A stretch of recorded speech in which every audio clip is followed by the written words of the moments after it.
Me too. Our Uncle Ben, there will never be another, like Mom's, Aunt Mox, and Uncle Buck's older brother. For each person has their own personality, and so there's never be another you or another me. I know if Uncle Ben or Titus, some knew him, is looking down at this fuss over him, he would be quite grim. Because he didn't like a lot of fanfare. He was a quiet, private person, that when you looked, he was just there. But he would appreciate the love that is being shown to the family. So he is just sitting quietly, shaking that leg, said, look at old so-and-so, and so dressed up coming to see me. He had a few close friends whom most referred to him as Totten or Tot. He was not overly friendly to strangers, feeling neither cold or hot. If he didn't like something, sometimes he would let you know. And then again, sometimes he would just laugh that little laugh and let it go. He didn't show a lot of outward emotions, but he loved deep. And if you confided in him, your trust he would keep. But one day he was in the hospital and I saw a side of Uncle Ben that I had never saw before.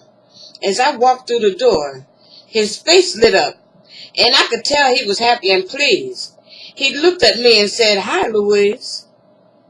I had forgotten about that until I started writing the sentences above, that my Uncle Ben let his guard down sometimes and showed outward love.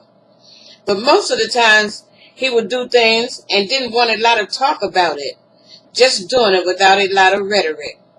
I remember I would go see him, and before I would go, I would say, Uncle Ben, I love you. And he would say, me too. But he loved us, whether he said it aloud or not. It didn't matter, because we knew him as a man of few words. He didn't like a lot of chatter. Uncle Ben stopped drinking and smoking years ago, but he didn't let go of his friends of old. He sit in his car with them somewhere on the hill, and just being with his friends was his high and his thrill. But one thing a lot of people didn't know about Uncle Ben is that about a month ago he accepted Jesus as his Savior and his friend. And after he confessed it aloud to me, he worshiped his Savior, Jesus, privately. So friends and family, Uncle Ben is sitting in heaven, legs crossed, talking to Mama, Mom, Vicky, Man, and the rest, saying, yes, everybody is all right and doing their best. And they're all saying, Tot, Ben, Uncle Ben, friend, we knew you'd get here. We love you. Uncle Ben just laughed that little laugh and said, me too.